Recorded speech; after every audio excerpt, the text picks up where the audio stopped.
Paawulos Phexros Yohaannis nyaadhu seenaan nagaafatu imaanaa Yaaqoob kan Istifaanos nyaadhu seenaan nagaafatu dhugaadhaaf jedhanii warra jibban qannoo nyaadhu seenaan nagaafatu Eegoonis nasiib dhaamsaas tergannoo nyaadhu seenaan nagaafatu nyaadhu imaanaa dhaloota nyaadhu seenaan nagaafata nyaadhu imaanaa dhaloota nyaadhu seenaan nagaafatu nyaadhu lafee abboota koo nyaadhu na abaara ilmi koo nyaadhu lafee abboota koo nyaadhu na abaara ilmi koo.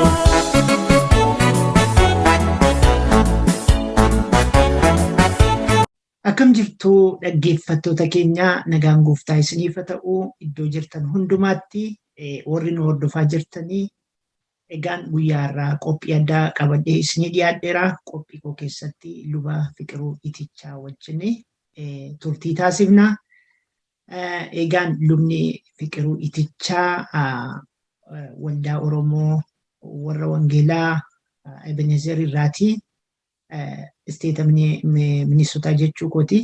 Kanaaf turtii luba Fiqiruu wajjin goonaa hundumti keessan akka nu hordoftan kabajaan isin gaafannaa. Egaan lubni Fiqiruu Itichaa ogeessa fayyaati akkasumas luba waldaa kiristiyaanaati. Karaa hundumaatiin iyyuu uummata isaanii tajaajilaa jiru. Kanaaf luba Fiqiruu wajjin turtii goonaa. Baga nagaan dhuftan luba Fiqiruu. Atis baga nagaan nu edda Israa'elii fayyaatee miidiyaan labsii kunis fayyaataa yeroo kanatti carraa naa laattee yeroo kanatti dhufee waa dubbachuu danda'uudhaaf baay'ee guddaa gammadaa galatoomaa jechuun jaalladha. Baay'ee galatoomaa luba keenyaa. Egaan dhaggeeffattoota keenyaa amma kallattiidhumaan gara gaaffii keenyaatti dabarraa luba Fiqiruu wajjini. Mee lubni Fiqiruun eenyu yoo jedhan maal jenna? Mee akkaataa dhaloota keessanii ittumaan galuudhaafi yookaan akkaataa itti guddattan ijoollee baadiyyaa moo ijoollee magaalaati? Mee kana dhaggeeffattoota keenyaaf nu ibsaati itti fufna. Tole egaa ani Fiqiruu jechuun Fiqiruu Andaa Itichaa Boojjiiti. Kan inni dhaladhe lixa Oromiyaatti egaa guddinni koo maatii bal'aa keessatti guddadhe. Ijoollee baadiyyaattis ijoollee magaalaattis yoo magaalaadha egaa magaalaattis guddadheera baadiyyaa keessattis guddadheera. Waan lamaan isaa keessaa haaraa natti ta'u tokkollee hin qabu. Egaa Fiqiruu jechuun kanumaa. Isa kaan immoo egaa akkuma ati na gaafataa deemtuun itti dubbachaa deema. Egaa ammaaf kana. Gooftaan koo isin haa eebbisuu baay'ee isin galateeffannaa. Egaan amma gara gaaffii tokkoffaattan darbaa. Waldoonni Oromoo biyya diyaasporaa keessatti erga hundeeffamee tureera. Waldaan Oromoo biyya diyaasporaa keessatti erga hundeeffamee tureera. Dhaloonni lammaffaatti wangeela dabarsuu irratti milkaa'aniiru jettanii amantu? Egaa gaaffiin kun illee cimaadha. Haa ta'uyyuu malee akka egaa wanta asirratti dubbadhu kuni muuxannoo waggaa dheeraa biyya kana keessaa biyyoota waldoota keenya biyya Ambaa keessa jiran namoota gurmuudhaanis haa ta'u waldaadhaanis haa ta'u fellowship haa ta'u waan hundumaa waggoota gara 20dhaaf as jira. Waan anarraa haasa'u hundumaa muuxannoo korraa ta'uu mala waa tokko morrumaa jalaan diiteelii adeemna. Milkaa'aniiru milkoofne inni jedhu gaaffii cimaadha. Garuu wanti tokko milkaa'uuf dhiisuun isaa kan ilaalamu wanta ittiin evaluate ta'u wanta ittiin ilaalamu jiraachuutu irra. Wanta tokko waan ittiin shalagdee ilaaltee wanta kana milkaa'eeraa yookaan wanta kana hin milkoofne kan jettu qabaachuutu irra jira. Yeroo sana jettu immoo jalqabaa kaastee gool isa jedhan kana galma lafa kaa'attee kaata. Waan galma lafa kaa'attee kaate milkaa'eera milkaa'uuna jechuu dandeessa. Waan tokko immoo akka tasaa wanti jalqabamee yeroodhaan galmi isaatu lafa hin kaa'amee itti fufame immoo isa milkaa'uu baates wal keessa si jalaa bu'aa ta'ee fi baay'ee rakkisaadha. Egaa akkuma beektu waldaan biyya ormaa kana keessatti yeroo dhufee dhaabate namni irratti research godhee irratti ilaalee kanan nan baasu akkasittiin hojjedhe jalqabe otoo hin ta'in atattama ture. Maaliif namoonni biyya kana keessa dhufan qooqa rakkina qabu, qooqa isaanii waaqeffachuu barbaadu. Yeroo sanatti namoonni waldaa dhaabuudhaaf wannoo ta'uudhaaf muraasa namoonni keessa muuxannoo qabanii garuu fedha isaatu jira. Fedha waaqayyoo waaqeffachuu fi fedha aadaa ofiin qooqa ofiin waaqeffachuun sun sababii jiruu fi nama kuma danda'utti lama sadiis afurii shanis ta'ee walitti dhufee iddoon itti baay'ee nama orgaanaayizii godhee jalqabe sanyii Minisootaa baay'ee sanyii DC waan akkasii jiraachuu danda'a iddoo kaanitti lama sadii ta'ee namni walitti dhufeetu dhimma kana godhataa bal'iftee wanta sana gochuudhaaf bal'isee laasirraa kaanee achi geenya ni jedhu rakkisaadha. Namoonni kana akkasittiin jalqaban jiraachuu hin malu garuu dimaandii isaa yookaan barbaachina isaatu jira. Kanaafitti namoonni bifuma adda addaatiin inni kaan barsiisaadha, inni kaan barataadha, inni kaan baqataadha, inni kaan dhukkubfatee yaalamuu as dhufee bifuma adda addaa kanaan namoonni walitti dhufanii jalqabanii wanta orgaanaayizdi ta'ee jalqabames muraasii yoo jiraate illee baay'een isaa garuu akkata isaatti namoonni walitti dhufanii waan uumanidha. Inni taanu namoonni muuxannoo kana dhaabuudhaaf muuxannoo addaa kanarratti qaban illee muraasa ta'uu danda'u.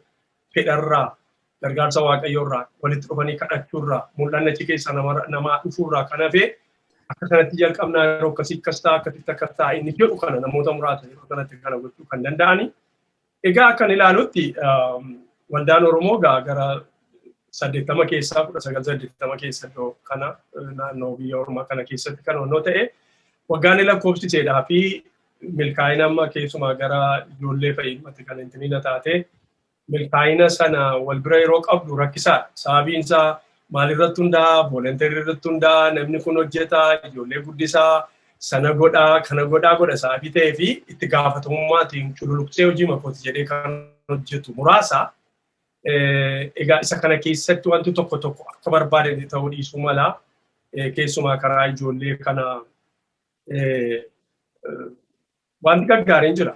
Ijoollee keenya afaan sana barsiisaniiru, afaan sana barataniiru, ijoolleen aadaa sana illee walitti dhufanii baru, walitti dhufanii Oromoon eenyu, amantiin Oromoon hordofu kun immoo jechuun amantiin kiristaanaa hordofnu immoo maal isa jedhu baraniiru. Garuu wanta kana dandamachiisanii bifa waldaatti qindaa'ee, bifa naannootti qindaa'ee, bifa biyyaatti naashinaaliitiin qindaa'ee, bifa addunyaatti giloobaalii qindaa'ee wanti lafa jiraate yeroo kana socho'ee hirama addaa tokko fiduu akka umurii isaatti badaa hin jiru. Kana egaa namoonni carraaqaniiru biyya ormaa keessa jirta waan hundumtuu siin guutu garuu lafatti kufnes qabna, lafatti kaanes qabna. Walumaa gala milkiin isaa kun yeroo akkasitti ilaalamu waan nu hafu baay'ee jira jechuun barbaada.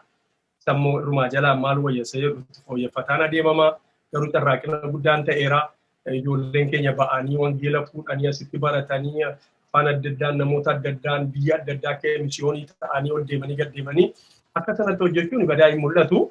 Egaa waaqayyo isa kana gara fuulduraatti godhaa jedhee yaada garuu hir'inni ture maal ture gaarummaan ture maal ture seera diteelii yeroo biraallee waliin haasa'uu dandeenya. Baay'ee waaqayyo isinaa eebbisu egan muuxannoo hedduu qabdu baay'ee waaqayyo isinaa eebbisu. Mee gara gaaffii lammaffaattan darbaa egaan waldoota Oromoo kana wajjin deemtaniis tajaajiltanii muuxannoo hedduu qabdu. Keessumatti iddoo isin hin geenye muraasa yooma jiraate jechuudha. Kanaatiif waldoota diyaaspooraa kana keessatti namoonni ijoollee isaanii waldaatti qabuu barbaadu.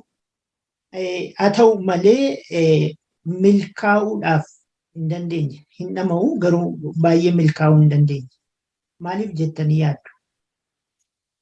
Amma egaa akkuma tuquu yaale egaa namni biyyatti amanee dhufellee amanee dhufee silallee waama ijoollee kanatti kan hin harkise iyyuu namoonni dhamoo akkadatti baay'ee dhamoo namni dhala isaa fedheetu waa baay'ee ta'a biyya kana keessatti. Gara caalus immoo ijoollee isaa fedhee asira. Ijoollee saddanaa ta'uu yoo baate immoo ijoollee biyyaatiif asira.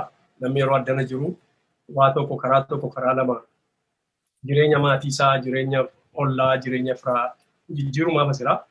Namas jiru waan baay'eetti qabamee jira. Kanaaf hin dhamaa namni haa ta'u malee xinnoo ishee maayini rakkinni isaa yeroo ijoollee tokko guddistee iddoo tokkoon hin gaa'ettu instituushinii qabaachuu qabda wanta organized ta'ee jalaa ol ka'ee fagaatee adeemee keessatti of argitee keetti nama of argee ijoolleen keetti of argitee namni guddaan immoo kun kanarra qajeelchaa jedhee keessatti of argu instituushinii yookaan ijaaramuun addaa tokko hin jiru. institutionally ijaarameen jiru waldoonni baay'een jechuukooti. Koora qabatee kun kanatti aanaa kun immoo kanatti aanaa warri kun immoo kana hojjetaa kun immoo kana hojjeta kan jedhu institutionii dhabuun nama rakkisaa lammata immoo akka intellectuin jedhe namni hojii hojjetaa namni itti ciicatee kun hojii koo jedhee mataatti itti bu'aafatee hundumaa hojjetu muraasa baay'ee namoota muraasa akkuma jetti volunteeriidhuma namoonni fiigaadha kan godhani isa kana keessatti hordofii dhabuun hin jiraata. Ati immoo wanta tokko lafa tokko hin cirtaa ergasii hin baqassitaa ergasii hin galagashitaa ergasii hin meestaa ergasii hin facaastaa ergasii hin haramtaa waan jira. Piroosesii kana keessaa darbuudhaaf kan hundumaa kee darbuudhaaf yeroodha nama dhaabatee hojii koo ta'ee sana godhuu barbaada. Sunis yeroo tokko ijoolleenis akka hafuuraatti yeroo abbaa dhabdu qabdi jechuukooti. Waldaan amma danda'e yoo dhama'e. Lammata immoo haala ijoollee biyya kanaa keessatti guddisan kaalcharii biyya kanaa keessatti guddisaa jirta. Kaalcharii biyya kanaa keessatti yeroo guddistu argitee yeroo ijoollee kanatti yeroo guddistu wallaansoo guddaa keessa isa oolan kanatti ati wallaansoo qabdaa. Jireenya wallaansoo qabaa. Kaalcharii biyya kanaa yookaan aadaa biyya kanaa akkaataan itti ijoolleen keessa ooltu waan isheen gootu kana wajjiniin dubbii waaqayyootiin qabdee akka isaan barbaadan itti faffattee itti laachuudhaafis innis yeroo barbaada. Beekumsa barbaada, ogummaa barbaada, dhaabbii barbaada, institutionii barbaada, mari'achuu barbaada, walitti dhufuu barbaada, organize gochuu barbaada, locally, nationally, internationally, wanta sana hundumaa barbaada. Inni kaan immoo communicationidha. Communication skilliini amma ijoollee keenya wajjiniin yeroo haasoftu ija sanaa fi caan sitti haasa'a yookaan immoo sanyii facaastuun tokko jedheen sitti haasa'a. Yookaan immoo namni tokko gindii isaa qabatee gara booddeetti hin deebi'u akkamitti akkatti ijoolleetti himtu qabaachuu qabda kana. Siigalee nama gindii argee hin beekne, nama ija sanaafichaa argee hin beekne, nama sanyii argee hin beekne, nama qotiisaa argee hin beekne, nama qotiyoo argee hin beekne, nama kanatti dubbatta sababii ta'ee fi kontekstii sanaa fiddee akka ijoolleetti mi'aawu gootee itti laachuun ijoolleen jireenya keenya jedhanii duukaa bu'uun inni kun bal'aadha waan jireenya kun keessa jiru wanti baay'ee yeroo ijoollee barsiistu konfiizii godhu jira. Communication skilliin tokko immoo akkataatti ijoollee taasisaa. Akka ijoolleen akka qaba beektaa aadaan ijoolleen biyya kanaa irratti guddatan akkuma itti wajjiniin haasoftu iyyuu akka qaba. Masajii salaattuu ergaa salaattuu sana duwwaallee utuu hin ta'in akkaataan itti haasoftu illee akka qaba. Inni barumsa barbaadaa muuxannoo barbaada. Ijoollee kee akka aadaa keetti karaa baay'ee ittiin ta'e guddifatta. Garuu aadaa biyya kanaa fi aadaa isa kan keetii walitti fiddee akka ijoolleetti mi'aawu gootee haasawumtu manuma kee yeroo haasawsu. Wangeeluma lallabuu iyyuu miti. Haasaama ijoollee keetti yeroo haasoftu Horatti naasoftu hin beektu taanaan dubbichi baay'ee rakkisaadha. Kanaaf wangeelli kun immoo kontekstiin keessatti barreeffame kana fiddee haala ijoolleen beektu keessatti.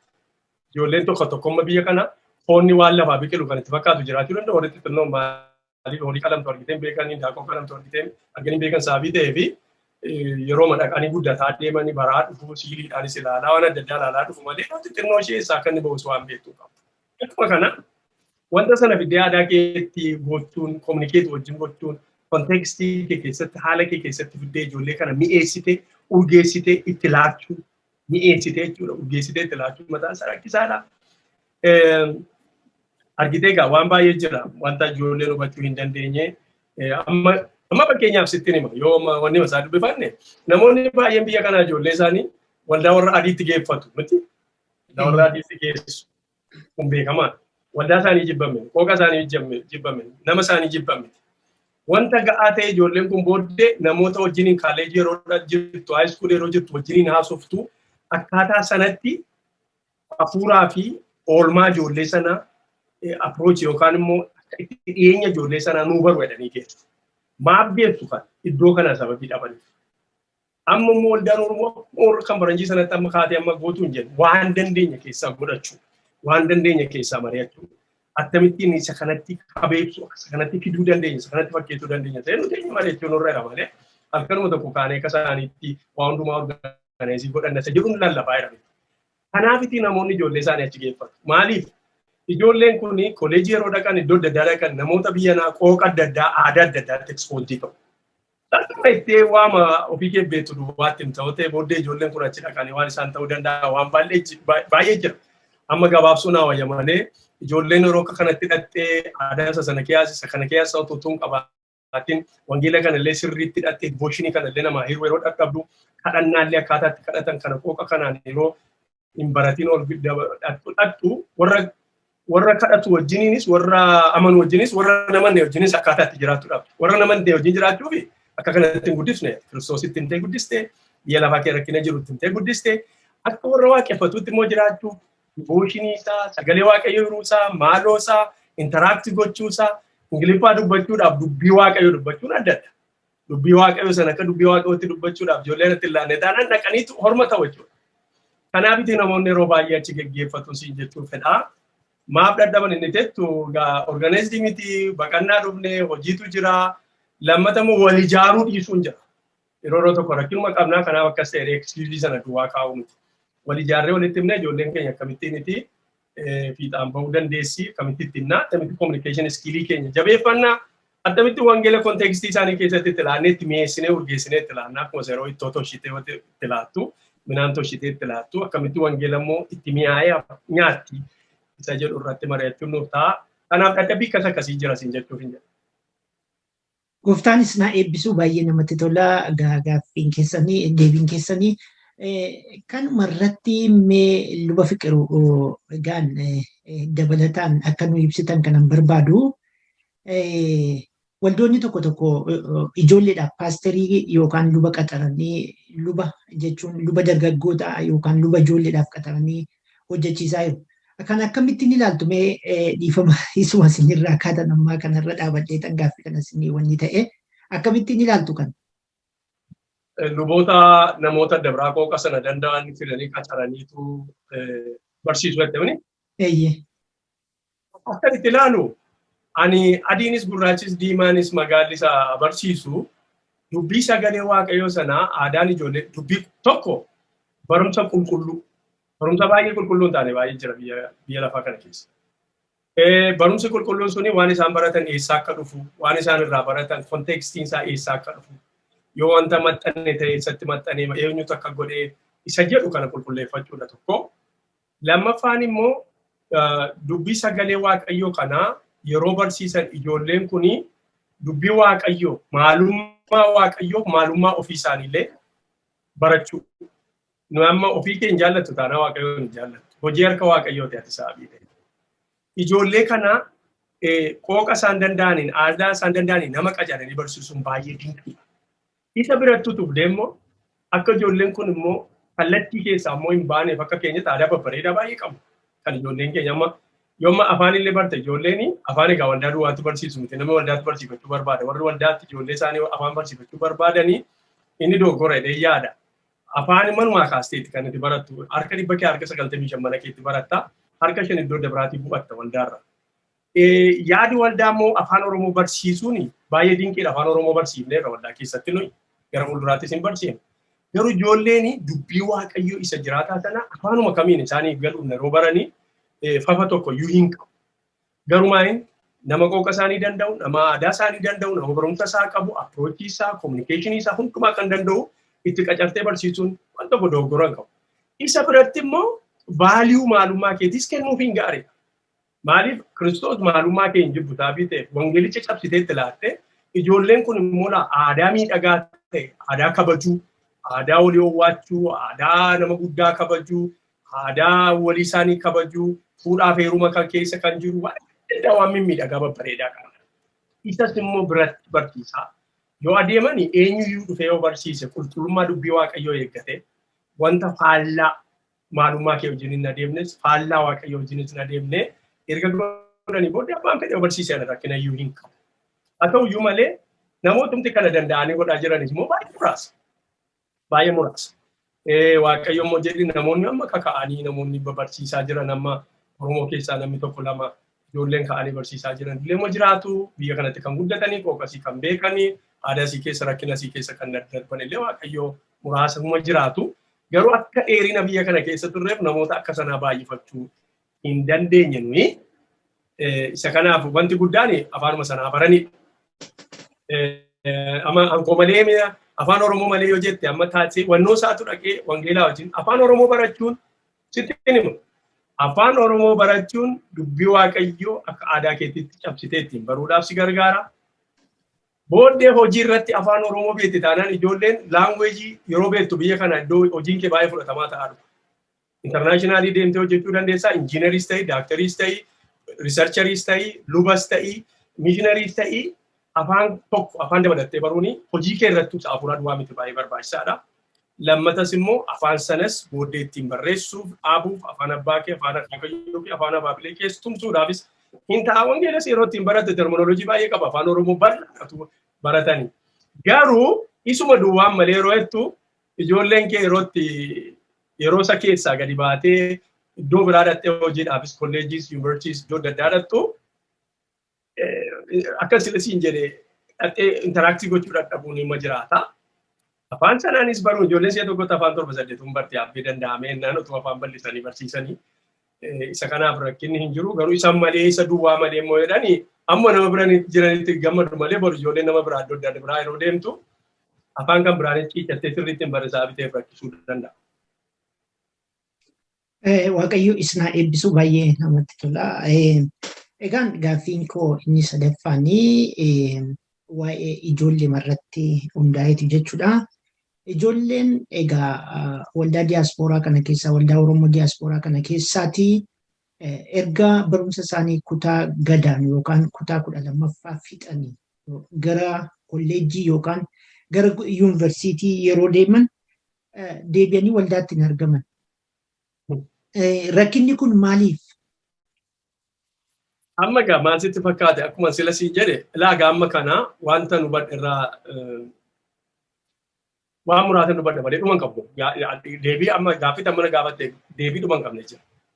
Haa ta'uyyuu malee ijoolleen yeroo 12 fixxu jireenya haaraa jalqabdi. Tokko jireenya biizii ta'uu, jireenya dubbisuu, jireenya assaayimentii hojjechuu, jireenya hojjetaa baruu. Jireenya isa duruu wayyaa irraa miicanii ganama kursii kennanii bibee waldaa dhannaa jedhan kuni afaan dhufa sii galee. Ijoolleen tokkoffaanii yeroo 12 fixxu waggaa 17 yookaan 18 hojii hojjechuu jalqabdi. Leeveliin barumsa isaanii yookaan sadarkaan barumsa isaanii ol siqaa deema. Assaayimentii adda addaatti baay'ata. Ijoolleen ofii isaaniif of danda'uu barbaadu yeroo sanatti. Wayyaa irraa miiccee kursii laattee fi irraa waldaa gahaa amma sagantaa taa'etti hundumaa yaadachiistee yeroo gootu miti. Tokko kana. Biizii ta'uu isaaniirra. Inni kaanii peer groupiin jira. Namooti hunduma waldaa dhaqamti. Ijoolleen kun duwwaa utuu hin ta'in hiriyoota baay'ee qabu. Hiriyoota umurii isaanii kolleejiitti qabu. Assaayimentii kana wajjiniin hojjetanii, kan wajjiniin taphatanii, ispoortiin adda addaa jira, waan adda addaa jira, waan adda addaa keessa lixxan. Yeroo sana ekspiloorii gochuutti kaata jireenya kee gara fuulduraa. Amma yeroo kana ijoollee baay'een amma aadaa keenya ijoollee keenya fudhannee waldaa dhannaa amma biyyi kun kan hin oone ijoollee waldaatti geessuu dadhabuutirraan kan ga'e. Amma waldaa adii iddoo baay'ee godhatte akkuma akka amantii isaaniitti iddoo namni umuriin hanga gadii keessa hin jirre jira amma waldaan. Waldaan ani yoo naqe baay'ee ijoollee ta'u isaan keessa.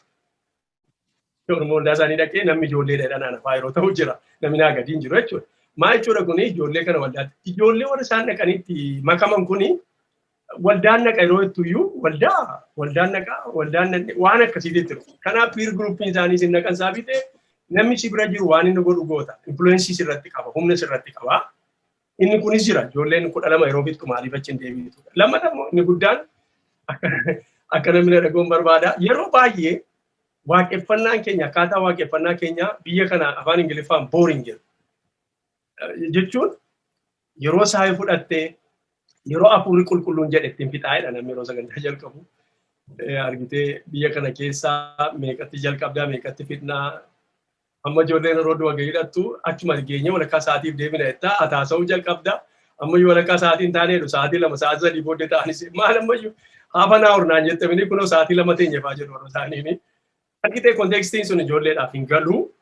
Akkaataa waaqeffannaa keenyaas jireenya isaanii yeroo 12 fixanii kolleejjii galanii waan adda addaa ta'anii wajjin hin adeemu yeroo biizii ta'anii.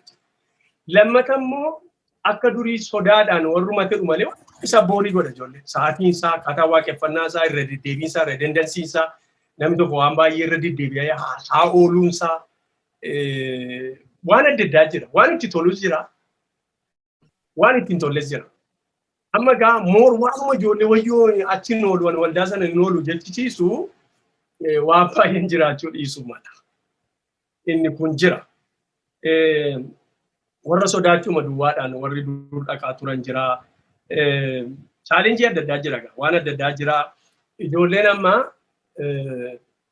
gara sanatti maafi peer groupin isaaniin waldaa keessatti hafanii isaan qaban kana dura isaan dura baratanii kolleejii isaanis fixanii barumsas baratanii waldaatti deebi'anii qooqa sanaan aadaa sanaan ijoollee kana motiveet kan godhan hin jiran isaanis akkuma ba'anii hafan amma otuu namoonni kana duraa jiraatanii biyya kanatti baratanii seminaarii baratanii yookaan waan adda addaa baratanii ijoollee kana motiveetii gochuuf gara waldaatti deebi'anii jiraatan namoota akkasii amma Dr. Ebbasaa Faayoo fudhattee Ebbasaa Biraanuu biyya kanatti guddatee biyya kanatti teoloojii baratee amma inni inspirationalidha ijoolleedhaaf. Namoonni biroonis jiraachuu danda'u.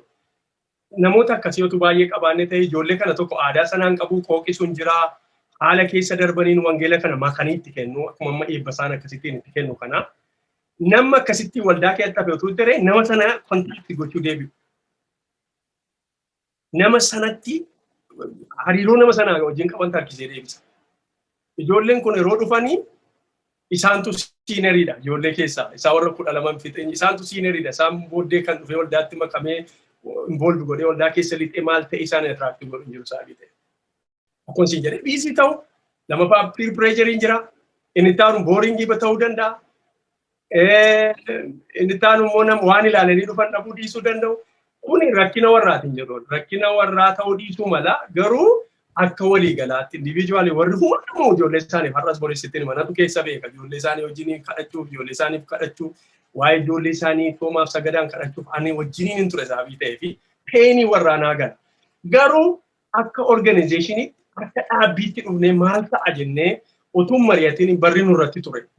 Utuu walitti dhufnee mari'atiin dhuunfaatti maatiin qobaasaa hodhamee waa gochuu hin danda'u. Akka konstii akka institutionii akka ijaaramaatti ijoollee kanaaf iddoo qopheessuun booddeetti hafne. Borimmoo hin goone yoo ta'e waaqa nu gargaare hin goona. Amma muuxannoon keessa darbee haasa'a. Borimmoo maal goonuu nu jedhu immoo diskeeshinii dabra. Innaa isa kana ijoollee kan hin deebisne yeroo baay'ee wanta jaallatan qabaannaan hin deebi'u. Wanta ta'eef wanta qaama isaanii ejjuu wal fudhate wanta miitii gochuun barbaanne uma deebi'uutu waan akkasii jiraate. Waan akkasii garuu muraasa siin jechuun barbaada. Baay'ee galatooma. Mee kanuma irraa akkanuma keessaa utuu hin bahin dhiifamaa jinii akka luba waldaa kiristiyaanaa tokkootti akkasumas akka ogeessa fayyaa tokkootti maatii ijoollee maal gorsitu mee kanarratti? Maatii ijoollee kan hin gorsu ofii koo dabaladhee tokko fedha ijoollee beekuun baay'ee barbaachisaadha. Ijoollee waan tokko yerootti himtu ani akkasitti hin guddadhe yaani kurraasiidhaan yookaan immoo mukukkulaan hin haxannaadhee as ga'e yeroo jettu ijoollee sana wanta it doesn't make any sense biyya kana badaa seensiin kennuuf. Ani kophee utuun kaatiin inni kutaa 5 ga'e kutaa 6 ga'e yeroo jettu maaf hin kaattu siin jedhu kophee dhibee itti himuudhaa fi ganaa waan baay'eetu jira si galee. Amma gaafeedha ijoollee fi ijoolleen waan isaan beekan akkaataa isaan beekan itti himudha waan tokko tokko. Yookaan itti himuu barbaadde immoo akkaataan itti himamu jiraata. Yookaan immoo isa rakkatu isa dhabamu isa rakkatu isa gadadamu isa kophee dhabe isa ibsaa dhabe kana karaa itti ijoolleen kun arganis arreenjii godhuun maatii baay'ee. Haa ta'u iyyuu malee waan bor waggaa 15 booddee ga'u har'a irratti yoo yaadde malee erga ni darbe booddee yoo dutte erga raabisi darbee sareen duttisuma jedhamtu. Waa baay'een nu hafeera. Garuu har'ayyuu maal hojjechuu dandeenya? Maal akka waldaatti amma immoo darbee akka naannootti akka magaalaa tokkootti amma immoo akka biyyoolessaatti amma immoo neetwoorkingii akka international illee ijoollee walirraa baratti biyya keenya ijoolleen Eeshiyaa keessaa eessaa ijoolleen jajjabaatan jiru. Akka walirraa barataniif attam goonee neetwoorkingii kana wanni kana akkamittiin kana gochuu dandeenya? Nuyi akka maatiitti maal gochuu dandeenya? Akka waldaatti maal gochuu dandeenya? Akka naannoo keessa jiraannutti maal gochuu dandeenya? Akka biyya keessa jiraannutti maal gochuu dandeenya? Akka addunyaatti maal gochuu dandeenya? Kan jedhu namni walitti dhufee walirraa inni kaan muuxannoo fidaa, inni kaan ekspertiisii karaa barumsaa fidaa, inni kaan saayikooloojii ijoollee barateera, inni kaan immoo muuxannootu barsiise ijoollee guddisee, inni kaan immoo bifa adda addaatiin beeka saabii ta'e walitti dhufanii kana mari'achuu danda'u namarraa. Yeroon akkas jedhu immoo ijoollee akka qodaa garas keessee garanaan mari'atta jechuu miti. Ijoollees keessatti hirmaachisu. Ijoollees keessatti hirmaachisu. Ijoollee warra diskeeshinii sadarkaa isaaniitti wanti kun isiniif ettee bittiltee biddeen akka namooti hojjeteetti kennuurra ijoollee kana warra asii wajjiniin mari'achuu danda'anii itti hirmaachistee wajjiniin mari'achuu. Warra sadarkaa umurii isaanii achi ga'e. Sadarkaa isaanii barbaachisutti. Yeroo baay'ee wanta tokko ijoollee totuun himi yoo goote sarpiraayizii yeroo gootu yeroo baay'ee nuyi baay'ee sarpiraayiziitti gammaduu dandeenya garuu waa'ee kan jedhutti dubbiin waa'ee kun maaliif akkas ta'e maalirraa kaastee akka goote nusaafii ta'ee fi yeroo tokko naana nuyi mataan kee. Kanaaf fedha ijoollee beeku akka naannootti akka gurmuutti akka dhuunfaatti akka biyyaatti akka addunyaatti yaadanii maal goona jechuun rakkina kaleessa ta'e irraa immoo baratanii maal goona bor immoo kanarraa rakkinni kaleessaa yoo barumsa nuu ta'a leessanii barsiisaa nuu ta'a. Sababii ta'ee fi dhimmi isaa kun mari'achuudha. Lammata immoo amma yeroo tokko sitti immoo amma ijoollee fi warra sitti dhufa. Ijoollee warra sitti dhufaa warra itti hammatee dubbisteetu hin yaadattu ijoollee yeroo tokko. Warruma jala naannooti warra dubbistee attam jireenya akkamii manni fayyaadhaa biyyi fayyaadhaa nagaadhaa hojiinuu akkamittaa ijoollee sana yeroo tokko dubbistu yookaan immoo itti akkasitti. Wanni connecting godhu. Yeroo sana dhimma keenya hin qaban isa jedhu fudhachuutti kaati ijoollee. Innummaa jechuudha nama waggaa 2, 4, 5, 6 sitti maayila. Innaa attentionii ijoollee sanaaf kennu ijoolleen sun yeroo fakkeenyumaaf ansiifi yeroo tokko akkaataatti ijoolleen ati wajjin mari'attee gootu xinnoo isa taatu guddaa isa taatu yeroo ol sittusi uuma barbaachisa ta'eef sababii ta'e walitti dhufuun gaariidha. Leesanii kaleessaa irraa sabu gochuu sammam fakkeenya fide kanarraa barachuun gaariidha. Lammata immoo wanti tokko mukti tokko erga ni dabee booddee qajeeshuurra utuu hin dabin qajeeshuun baay'ee gaariidha.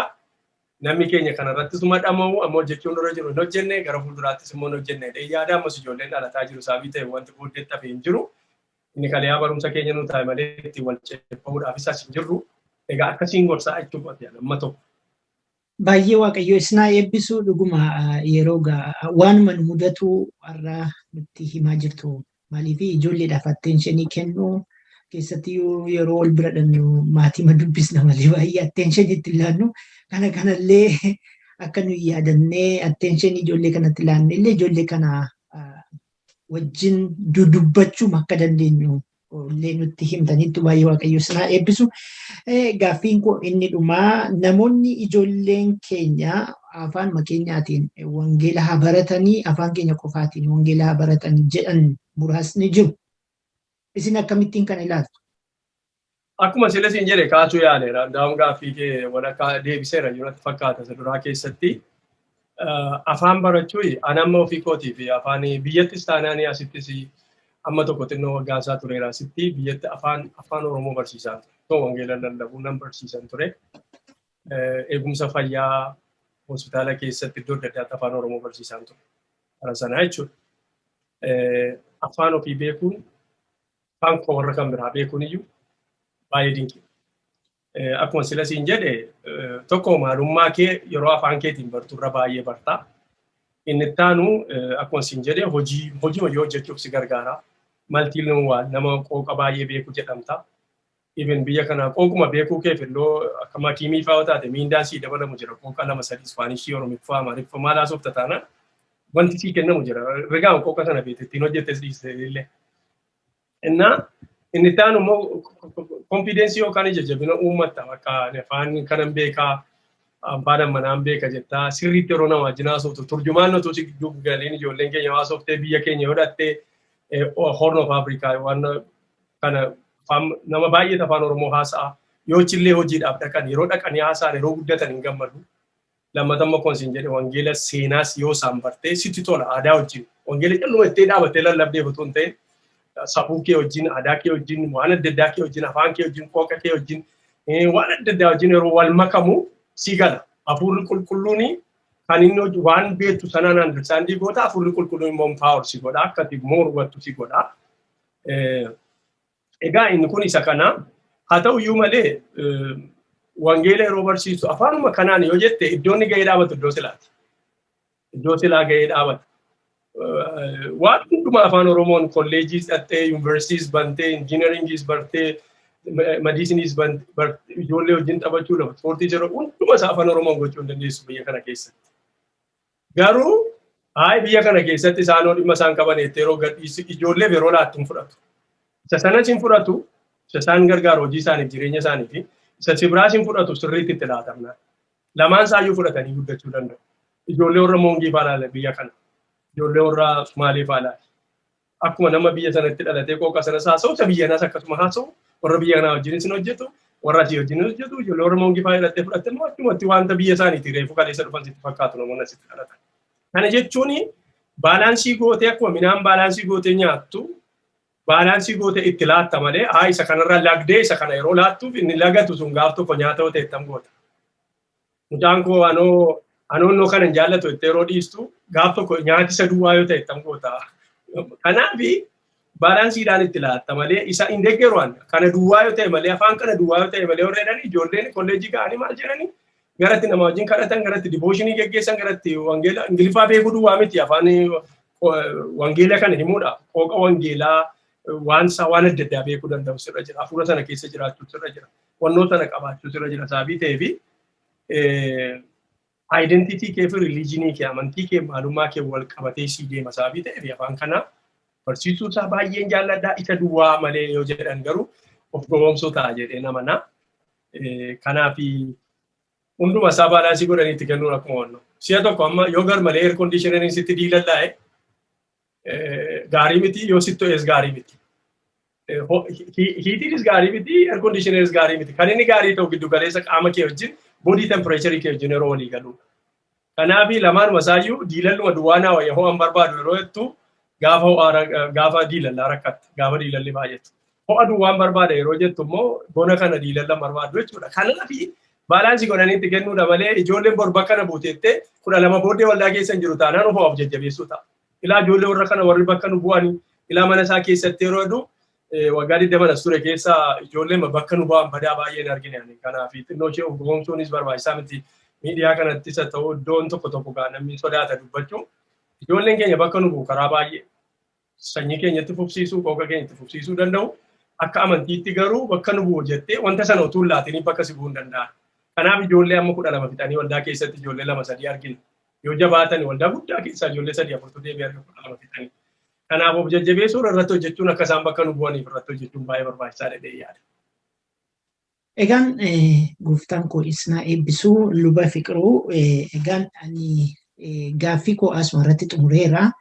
Mee dhaamsa yoo qabaattan waldootaafis akkasumas namoota dhaggeeffachaa jiraniifis dhaamsa yoo qabaattan dhaamsa keessan nutti maatii gara xumuraatti geessinaati. Haa ta'u fayyaa ta'e ati sii carraa kana naalaachuu keetii fi yeroo dheeraa fudhannee tokkoffaanii walitti dhufuun kan sila siin jedhu. Dhuunfaadhaan, naannoodhaan, biyyaan, addunyaadhaan walitti dhufanii taa'anii haasa'u. Godanaa jalqaba waldaa keessaa jalqabee biqileetu ol ga'a. Wanti godanaa ol biqile baay'ee gaariidha. Inni kun isa kanaa inni lammataa immoo ijoollee keessatti hirmaachisuudha. Waan godanaa nasii beeka afaan kee qabini jedhu hojjetu. Maayitii beekti ijoolleen ifaa jedhama. Lammata immoo wanti beennu sun ga'aadhuma. Wanti beennu suni namni guddaa taanee jireenyaanis barumsaanis muuxannoodhaanis akka dabarre baay'ee wantuma hundumaa wanta ijoollee barbaachisu beekna yoo jenne of gowwoomsina. Waan isaan barbaachisu baay'ee beeku ijoolleen itti siqanii gurratti qabanii dhaggeeffachuun baay'ee gaariidha jedhee yaada. Inni itti aanu tokko immoo impaawarii gochuudha. Wanti tokko yoo gochuuma sirra jira jechuuf hin gootu ijoolleen biyya kana. Waa'ee isiin jedhuma yeroo baay'ee. Kana hin dubbisin waa'ee. Waa'ee sana deebisuu danda'u sirra jira amma danda'ame. Waan hundumaa ijoollee deebiste jechaan jiran ijoollee waan baay'ee gaafatti. Keessumaa umriin ishee ol siqaa yeroo jiru reasonable jedhu biyya kana kana hin godhin yeroo jettu waa'eedhu wanta hin godhinii fette sana sirriitti hootti hin dandeessu. Atuun beektuu ofumaa dhiisette yoo ta'e immoo atuun beektuu waan dhiisiin naan jettee hin beektuu siin jedhu. Kanaaf ijoolleen boolbiitti gochuun baay'ee gaariidha. Lammata immoo akkaataa itti hojjennu akkaataa ammatti hojjechaa jirru numti warri guguddaa wooloo'isneema bakka waaqeffannaanis ta'ee lallabis ta'ee wannoos ta'ee galootuun ta'in boroo iddoo kanatti iddoo nama jiru haala nama jiru kana keessatti maaltu ta'uu danda'a. Kanaaf amma waldaan baay'een gurguramee waldaa bibbitananii gammannee bibbitannan. Waldaa warra diyanaa yeroo bibbitanna gammanna baay'ee yeroo bitan. Maa jechuudha nama keessaa dhumnaan bitachaa irra. Namatu dhaloota ittiin guddifnee bitachaa irra. Sila hambiraa ijaaruun nurra ture. Sila hambiraa ijaaruutu irra ture malee waldaan gurguramaa jira, suuqii ta'aa jira, waan adda addaa ta'aa jira. Gooftaan dhibee, hafuura qulqulluu dhibee, ilma isaa dhibee. Inni achuma jiran bara baraan sanuma. Garuu namootatu itti of hin guddifne saabiteef waldichi waldaan immoo namni keessa hin jiru taanaan mana. Suuqis ta'uu hin danda'a. Maalis ta'uu hin danda'a. Waldaan baay'ee mana walgahii ta'eera, suuqii ta'eera, maskiida ta'eera. Ati hin jirtu taanaan waldaa sanatti sagaduu miti kana jirattu. Biildiingiidhaan. Waldaa sana waldaa kan godhe argamuu keef argamuu hafuura waaqayyooti.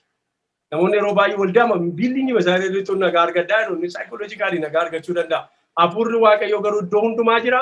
Iddoo tokkummaan jirutti immoo eebba abboomeera. Kanaaf wal barbaacha jedhan malee biildiingicha miti.